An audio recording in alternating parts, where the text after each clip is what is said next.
Até agosto de 1945, 91% das tripulações de porta-aviões do Japão estavam mortos. Não feridos, não desaparecidos, mortos. De cada 100 homens que serviram nos porta-aviões da Marinha Imperial, 9 sobreviveram. Eles começaram a guerra com 10 porta-aviões de frota e terminaram com nenhum. Esta é a história simples e brutal de uma cultura naval que se sangrou pela aritmética. No início, o Japão tinha os melhores aviadores de porta-aviões do mundo. Cada um tinha, em média, mais de 800 horas de voo. Em 1944, os substitutos chegavam com menos de 50 horas de voo. A causa principal foi uma única política catastrófica. Os veteranos não eram retirados da linha de frente para instruir os novatos. Os experientes ficaram na ponta da lança até tombarem. E todos se foram. Agora, os números que importavam. Em Midway, o Japão perdeu 4 porta-aviões e 322 aeronaves. Mas a ferida mais profunda foram os 110 aviadores altamente treinados que nunca voltaram para casa.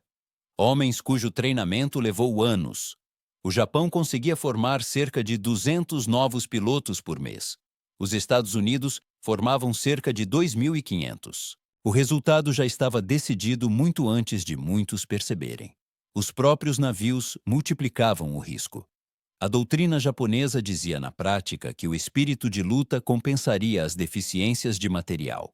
O treinamento de controle de avarias era mínimo, às vezes nem existia.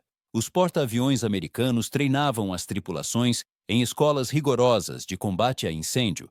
Já as equipes de convés japonesas muitas vezes tinham pouco mais que mangueiras e baldes. Veja o Taiho. Atingido por um único torpedo, sua tripulação não conseguiu vedar a ventilação. Vapores de combustível de aviação se espalharam pelos compartimentos. 6 horas depois, uma fagulha transformou 27 mil toneladas de aço em uma explosão flutuante. Um sobrevivente do Shokaku lembrou o ataque com uma simplicidade arrepiante. Os bombardeiros de mergulho americanos vieram do sol. 3 bombas acertaram o alvo.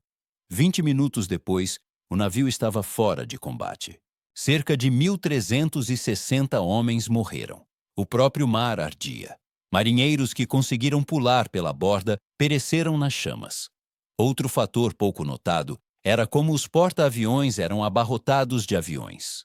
Os aviões lotavam os hangares e os convéses, até os corredores. O Akagi conseguia espremer 91 aeronaves em espaços feitos para 60. Uma única bomba no hangar não destruía só uma máquina. Podia acabar com 20 num instante. As detonações em cadeia e os incêndios de combustível transformavam aqueles hangares em crematórios. A doutrina só piorava. As equipes japonesas abasteciam e armavam as aeronaves dentro de hangares fechados. Os Estados Unidos preparavam os aviões no convés aberto. Basta uma bomba num espaço fechado, cheio de vapores, e toda a aeronave por perto vira uma ogiva. Em Midway, o Kaga recebeu 4 impactos de bomba. Em 9 minutos, 711 homens estavam mortos. Sobreviventes descreveram o convés do hangar como uma fornalha alimentada por gasolina de aviação. E ainda havia o problema da defesa antiaérea. Até 1944, os porta-aviões japoneses não tinham controle de tiro por radar. As equipes miravam a olho nu em atacantes a 400 milhas por hora, com uma chance efetiva de acerto de cerca de 2%. Porta-aviões dos Estados Unidos, ligados ao controle de tiro por radar, atingiram cerca de 18%. Isso não é uma luta justa, é uma execução estatística. A produção estratégica selou o caixão. Depois do desastre de 4 porta-aviões em Midway, o Japão ainda tinha 6 porta-aviões de frota. Nos 2 anos seguintes, eles concluíram mais 7. Os Estados Unidos colocaram em serviço cerca de 90. Isso não é erro de digitação. 90. Em 1944, o Japão lançou um único novo porta-aviões. Os Estados Unidos lançaram 19. O Japão tentou superar a indústria americana na força de vontade. A força de vontade perdeu. O colapso do treinamento agravou tudo. Em 1944, aviadores navais dos Estados Unidos costumavam registrar cerca de 300 horas antes do combate, com 100 em tipos operacionais. Novatos japoneses às vezes mal juntavam cerca de 30 horas no total. Muitas vezes era em planadores para economizar combustível. Muitos penavam para pousar em porta-aviões com o mar calmo. Quanto mais sob fogo, no Mar das Filipinas, na Grande Caçada de Perus das Marianas, o Japão perdeu 3 porta-aviões e cerca de 400 aeronaves. Pior ainda, cerca de 450 pilotos se foram, só 43 foram resgatados. Perdas americanas, 29 aviões. A proporção de abates ficou perto de 13-1. Isso não foi uma disputa, foi um massacre. Um oficial japonês capturado depois disse o que poucos admitiam. Depois de Midway, eles sabiam que o fluxo de treinamento não daria conta de repor os homens. Cada saída de porta-aviões depois disso era, na prática, uma missão só de ida. Eles só não chamavam assim ainda.